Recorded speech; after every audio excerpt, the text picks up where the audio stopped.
नमस्कार दोस्तों, स्वागत है आप सभी लोगों का स्टडी ग्लोब्स पर। एक क्वेश्चन आप लोगों से है, जब मां अपने बच्चे को जन्म देती है उससे पहले उसका बीज जो है उसके गर्भ के अंदर अंकुरित होता है, लेकिन उस बीज के अंदर जान कहां से आई, इस बात का जवाब अब तक साइंटिस्ट के पास में नहीं है।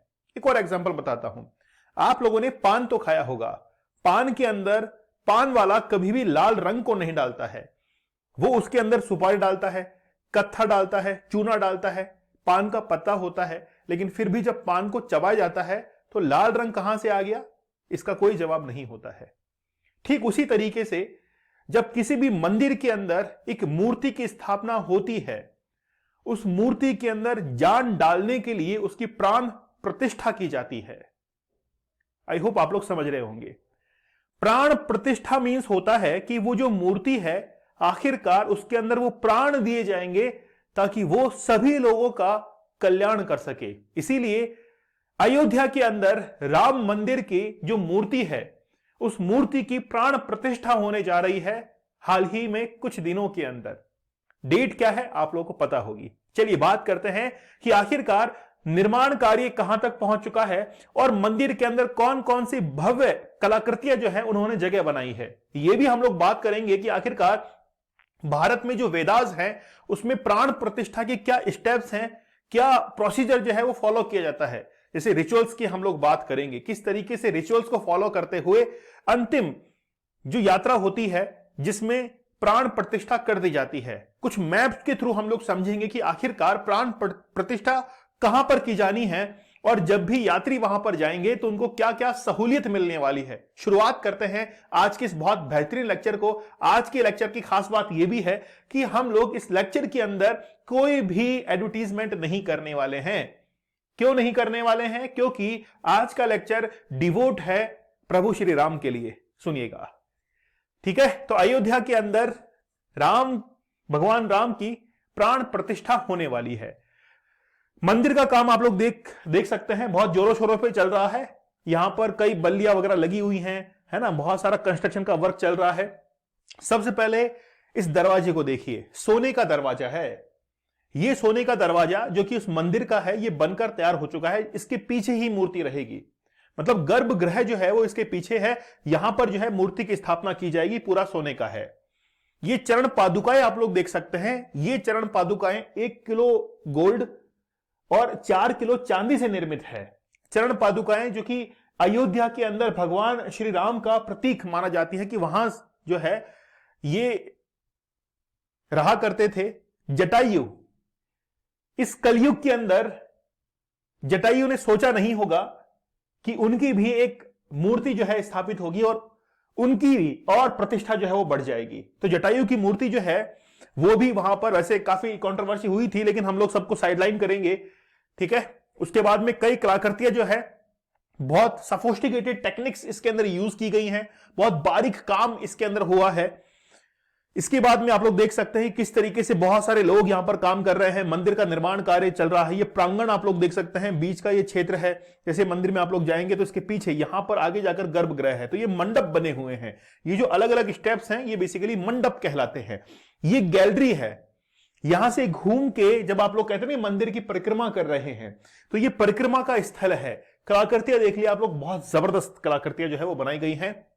यहां पर एक मूर्तिकार जो है वो हाथी की मूर्ति को तैयार कर रहा है। जब भी मंदिर के अंदर जब निर्माण कार्य होता है, किसी भी मजदूर की कोई भी हानि होती है, कोई इंजरी होती है, कोई भी टूल्स वगैरह अगर टूट जाते हैं तो उसका भी प्राण प्रतिष्ठा की स्टेप्स के दौरान उसका शुद्धिकरण किया जाता है। अभी मैं बात करने वाला हूं आप लोगों से। और देखिए, अगर हम लोग मंडप की बात करते तो सबसे पहले एंट्री पर नृत्य मंडप है, उसके बाद में रंग मंडप है, फिर है गुण मंडप। तो रंग मंडप कौन सा है? ये वाला सेकंड नंबर का। पहले नंबर पर है नृत्य मंडप, फिर तीसरे मंडप पर आता है गुण मंडप। जैसे आप लोग शादी के अंदर जाते हैं तो फेरे जहां पर होते हैं उसको मंडप कहते हैं। 4 पिलर्स उसके होते हैं और उसके नीचे जो है वो अग्नि से वहां पर हवन वगैरह जो भी है वो किया जाता है। ठीक उसी तरीके से चारों पिलर के ऊपर एक झोपड़ी नुमा संरचना होती है, इसको मंडप हम लोग कहते हैं। प्रार्थना मंडप आप लोग ये देख सकते हैं। ग्रह मंडप जो है, अच्छा प्रार्थना मंडप ये है जहां पे प्रार्थना होती है, ग्रह मंडप ये है, ठीक है। और गर्भगृह ये वाला है, इसके नीचे यहां पर जो है वो मूर्ति की स्थापना की जाएगी, यहां पर जो है वो मूर्ति की स्थापना की जाएगी। ठीक है, ओके। चलिए अब देखिए कुछ मैप में हम लोग देखते हैं, यहां पर जो है जो दरवाजा मैंने दिखाया था वो यहां पर लगेगा। यहां से जैसे आप लोग एंट्री लेंगे उसके बाद में आप गर्भगृह की तरफ मुड़ना शुरू कर देंगे। गर्भगृह से हो सकता है कि आपको इस तरीके से मूव करवाया जाए और ऐसे घूम के आप लोग वापस इस तरफ से आ जाए। मतलब मूर्ति यहां पर रखी हुई है, मूर्ति यहां पर रखी हुई है, इसके सामने से आप लोग निकलेंगे और निकल के आप एग्जिट गेट की तरफ इस तरफ चले जाएंगे, क्योंकि एग्जिट इस तरफ है। ठीक है, तो मंदिर में आपने इधर से एंट्री ली है। और देखिए मैप्स के अंदर ये मंदिर जो है वो 70.5 एकड़ के अंदर फैला हुआ है। ये मंदिर का प्रवेश द्वार है। इधर से हम लोग गए अंदर, जाने के बाद सबसे पहले हमको जो यहां पर निर्माण दिखेगा वो है बिड़ला धर्मशाला। आप लोग अंदर जाएंगे, दोनों तरफ पार्क्स वगैरह बने हुए हैं और अंदर जाएंगे। यहां पर मंदिर के अंदर आप लोग एंट्री ले चुके हैं। थोड़ा सा घूमकर आप मंदिर में यहां से जाएंगे। ठीक है, ये जो इस तरफ का एरिया है यह है वीआईपी एंट्री। ठीक है, इस तरफ जितने भी आप लोग जटायु वगैरह जितनी भी मूर्तियां वगैरह देख रहे हैं वो सब यहां पर बने हुए हैं। ठीक है, और ये इसका गर्भगृह है। तो राम मंदिर जो है वो यहां पर स्थापित है। प्रवेश इस तरफ से होगा। आगे और देखिए मैप्स हमारे पास में और भी हैं। जब भी यात्री वहां पे जाएंगे तो पूरे देश से आएंगे, विदेश से भी आएंगे, तो उनके बैगेज हैंडलिंग के लिए भी पूरी बंदोबस्त यहां पर किया गया है। ये आप लोग जो एरिया देख रहे हैं ये बैगेज हैंडलिंग का है। जैसे यात्री सुविधा केंद्र है, लगेज काउंटर है, बैगेज हैंडलिंग यूनिट जो है यहां पर बनाई गई है। मतलब पूरी सुख सुविधाएं जो है वो दी गई हैं।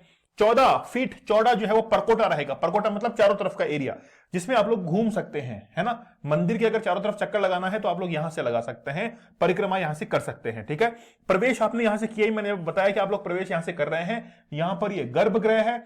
गर्भगृह के बाद में फिर यहां पर ये दक्षिणापर्थ है। ठीक है, यहां पर एक लिफ्ट भी लगाई गई है, एक लिफ्ट भी है। ओके, बाहर का रास्ता जैसे आप लोग इधर से तो एंट्री लेंगे, यहां पर फिर दर्शन करेंगे, दर्शन करने के बाद मूर्ति के सामने से निकलेंगे और घूमकर आप बाहर निकल जाएंगे। तो यहां से फिर बाहर का रास्ता ये वाला है, बाहर का रास्ता आपको यहां पर प्रोवाइड हो जाएगा। ठीक है, चलो अब देखिए कि हम लोग प्राण प्रतिष्ठा की बात करते हैं। मैंने ऑलरेडी आप लोग को बताया कि मां के गर्भ के अंदर जब शिशु का बीज लगता है, आज के लेक्चर के लिए मुझे बहुत अच्छी हिंदी यूज करनी पड़ेगी। तो मां के गर्भ के अंदर जब बीज लगता है, जब वो अंकुरित होता है, तो उसमें जान कहां से आती है, वो है प्राण प्रतिष्ठा। वैसे ही एक मूर्ति जब होती है तो वो ट्रांसफॉर्म होती है एक भगवान के अंदर, डाइटी के अंदर, है ना। Capacity to accept prayers and grant boons, मतलब उस मूर्ति के अंदर ये कैपेसिटी आ जाती है कि जितने भी वहां पर लोग आ रहे हैं, वो जो प्रेयर्स उसके सामने कर रहे हैं, मूर्ति के सामने, उसको एक्सेप्ट करने की पावर जो है वो प्राण प्रतिष्ठा के दौरान उसके पास में आ जाती है। लेकिन जब भी प्राण प्रतिष्ठा होती है तो फिर वो बहुत वेरियस स्टेजेस से उसको गुजरना पड़ता है। अभी स्टेज की हम लोग बात करेंगे। लेकिन जब भी प्राण प्रतिष्ठा होती है तो प्रतिष्ठा अपने विनियोग है, ऐसे मंत्र का उच्चारण जो है वो चलता रहता है। तो ये मंत्र जो है वो वेदास के अंदर लिखे हुए हैं और वहीं से ये प्राण प्रतिष्ठा जो है वो चलती है। Is there an idol that does not need Pran Pratishtha? एक महानुभाव है, राइटर है, उनसे पूछा गया कि क्या वाकई में प्राण प्रतिष्ठा की जरूरत है, क्योंकि वहां पर दो ऑब्जेक्ट है। उन्होंने कहा टू डिवाइन ऑब्जेक्ट, एक तो है शालिग्राम और दूसरा है शिवलिंग। तो शालिग्राम जो है उसको फाउंड किया गया था गंडकी रिवर के अंदर और नर्मदेश्वर के अंदर। ठीक है, जबकि जो शिवलिंग है, शिवलिंग को फाउंड किया गया नर्मदा रिवर के अंदर, एमपी में नर्मदा रिवर। ठीक है, डू नॉट नीड प्राण प्रतिष्ठा, मतलब बेसिकली इनकी प्राण प्रतिष्ठा की जरूरत नहीं है, ऐसा उनका कहना है। लेकिन जो मूर्ति तैयार हो रही है उसकी प्राण प्रतिष्ठा की जरूरत है। इसलिए राम मंदिर जो है, राम मूर्ति, उसकी प्राण प्रतिष्ठा हो रही है। एक क्वेश्चन ये है, कैन प्राण प्रतिष्ठा be held in an incomplete temple? मंदिर पूरा बना नहीं है, लेकिन क्या प्राण प्रतिष्ठा की जा सकती है?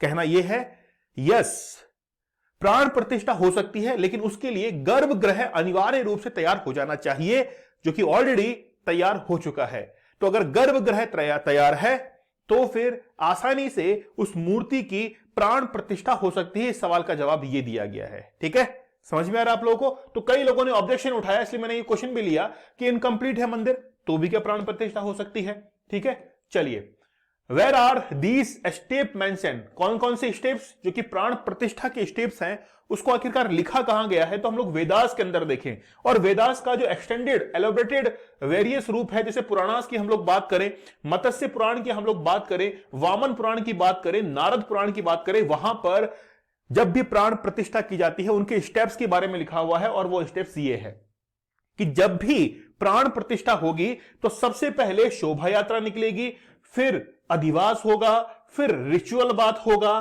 फिर ओपनिंग द आईज, और फाइनली मूर्ति जो है उसको स्थापित कर दिया जाएगा। वेरी गुड, क्या बात है। मतलब हमारे वेदास की जो है वो कहानी बड़ी जबरदस्त है। हर सवाल का जवाब है, हर सवाल का जवाब, कहीं भी बाहर जो है वो ढूंढने की आवश्यकता नहीं है। ठीक है, चलिए, तो ये स्टेप्स जो है एक बार हम लोग इसको बहुत अच्छे से देख लेते हैं। सबसे पहले शोभा यात्रा देखेंगे, अधिवास क्या होता है, रिचुअल बात क्या होता है, ओपन द आईज, ये स्टेप्स को हम लोग देख लेते हैं। ठीक है, चलिए शोभा यात्रा देखिए। बेसिकली शोभा यात्रा क्या होती है, ये पहला स्टेज है। इजी लैंग्वेज में समझिए कि वो जो मूर्ति है उसको पहले आसपास का जो एरिया है उसके अंदर ले जाया जाएगा। ये बताया जाएगा कि आप कहां पर रहते हैं, जैसे बताने की जरूरत नहीं है, वहां के लोग जो है वो जान जाते हैं। प्रभु श्री राम लोगों से वाकिफ होंगे और लोग प्रभु श्री राम से वाकिफ होंगे। ऐसे करते हुए एक इंटरेक्शन बढ़ेगा और शोभा यात्रा जो है वो 17 जनवरी को निकलने वाली है। ठीक है, तो शोभा यात्रा आप लोग जानते हैं कि रथ पे सवार होकर जो है भ्रमण करवाया जाता है अयोध्या नगरी के अंदर। तो ये 17 जनवरी को करवाया जाएगा। ठीक है, during the yatra as the ideal greeted and cheer, मतलब वहां पर ये मान के चलिए बहुत खुशी का माहौल होगा। लोग जो है वो नृत्य करेंगे, है ना, अलग अलग डांस परफॉर्म्स वहां पर करेंगे, और फिर अलग अलग इंस्ट्रूमेंट्स वहां पर बजाए जाएंगे, म्यूजिकल इंस्ट्रूमेंट। तो ये सब जो है वो किसमें होता है, शोभा यात्रा के अंदर होता है। फिर देखिए अधिवास की अगर हम लोग बात करें तो अधिवास क्या होता है। ठीक है, the ideal is submerge in various material.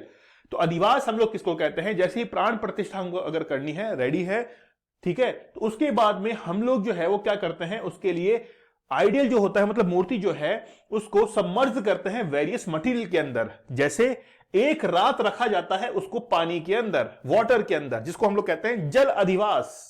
उसके बाद में सबमर्ज किया जाता है ग्रेन्स के अंदर, अन्न जो होता है गेहूं वगैरह जो मिक्स होता है उसके अंदर फिर सबमर्ज किया जाता है ग्रेन्स के अंदर, जिसको हम लोग कहते हैं धान्य अधिवास। ठीक है, ओके। इसके बाद में जैसे फिर अधिवास are mean to heal up all such injuries. जैसे अधिवास क्यों किया जा रहा है, क्योंकि जब भी कोई मूर्तियां बन रही हैं तो उस समय injuries from the craftsman tool, जब भी कोई वहां पर वर्कर्स काम कर रहे हैं, क्राफ्ट्समैन काम कर रहे हैं, उनके टूल के अंदर कोई ना कोई हानि हो जाती है, वो टूट जाता है, वर्कर्स को इंजरी हो जाती है। इसे वापस से हील अप करने के लिए, उससे बाहर निकालने के लिए अधिवास जो है वो किया जाता है। तो अधिवास जो है वो अलग अलग टाइप का हो सकता है। जैसे हमने देखा जल अधिवास, धान्य अधिवास, ये क्या है, अधिवास के वेरियस टाइप्स हैं। ठीक है, आगे देखिए। फिर है रिचुअल बाथ। रिचुअल बाथ क्या होता है, जिसको हम लोग कहते हैं जलाभिषेक। अभिषेक करते हैं ना, निल्हाते हैं। तो बेसिकली 108 अलग अलग तरह के डिफरेंट टाइप्स ऑफ मटेरियल होते हैं, उन मटेरियल से उनको क्या किया जाता है, अभिषेक किया जाता है। ठीक है, जैसे पंचामृत होता है, दही हो गया, दूध हो गया, शहद हो गया, है ना, पंचामृत जो है उनसे फिर उनको निलाया जाता है। जैसे जो फ्लावर्स हैं, फूल जो हैं, उनके फ्रेग्रेंस उनके ऊपर छिड़की जाती है, उनसे फूलों से नहलाया जाता है, फूलों की पत्तियों से नहलाया जाता है। Water which has been poured over the horns of cow, गाय के जो सींग होते हैं उसके अंदर पानी भर के उनके ऊपर चढ़ाया जाता है, जिससे क्या होता है, जो रिचुअल बात होता है ये प्रोसेस कंप्लीट होता है। खास तौर पर शुगर कैन का जो जूस होता है इससे भी बात करवाया जाता है, नहलाया जाता है, ताकि एक शुद्धिकरण जो है वो हो सके। ठीक है, आगे देखिए। ओपनिंग ऑफ द आईज, अब ये फाइनल स्टेज है। Recovered from the stress of its fashioning, मतलब जो प्रभु श्री राम हैं वो स्ट्रेस के अंदर थे इतने दिन, अब उनको रिलीव किया जाएगा। इसीलिए क्या किया जाता है, ओपनिंग ऑफ द आईज। तो रिकवर करने के लिए क्या करते हैं, स्ट्रेस रिलीज करने के लिए ये प्रोसेस होता है, जिसके अंदर मंत्र जो है उनकी चैंटिंग की जाती है। आंखें जो हैं सूर्य का प्रतीक हैं, कान जो है वो वायु के, और माइंड जो है वो चंद्र के प्रतीक है। इसीलिए ओपनिंग आईज की जाती है, ताकि ये सब जो है सभी इंद्रियां एक साथ काम कर सके, क्योंकि प्रभु श्री राम को सबकी जो है वो सुननी है, इसीलिए। ठीक है, इसके साथ में इन्वॉल्व्स पुटिंग अंजन, अंजन किसको कहते हैं, जैसे हमारे हाथ के अंदर जल है, अंजन कहते हैं, somewhat like कोहल around the deities आई, मतलब जो आंखें होती है उसके चारों तरफ जो है वो लगाया जाता है, और एक विथ ए गोल्ड निडल, एक सोने की सुई होती है, उसकी मदद से आंखों के चारों तरफ लगाया जाता है। बस बड़ा गजब का आज का लेक्चर रहा है, मुझे बड़ा पसंद आया है। ठीक है, अब पता नहीं आप लोगों को पसंद आया कि नहीं आया, लेकिन मुझे बड़ा अच्छा लग रहा है। बिहाइंड एट इट्स बिलीव, मतलब सीधी सीधी बात यह है कि भगवान श्री राम अब देखेंगे कि आखिरकार उनकी नगरी के अंदर चल क्या रहा है। ओके, चलिए, तो लेक्चर कैसा लगा आज का, मुझे आप लोग कमेंट सेक्शन में जरूर बताइएगा। अगर आप लोग चैनल पर नए हैं तो जरूर सब्सक्राइब कर लीजिएगा। चैनल के ऊपर बहुत सारा कंटेंट जो है आप लोगों के लिए अवेलेबल है। टेलीग्राम चैनल दीपक इंद्रा ऑफिशियल ज्वाइन कर लीजिए, यहां पर लेक्चर की पीडीएफ और अदर डिटेल जो है वो आप लोगों को अवेलेबल हो जाती है। मिलते हैं आप लोगों से अगले लेक्चर में, तब तक धन्यवाद, थैंक यू, जय हिंद।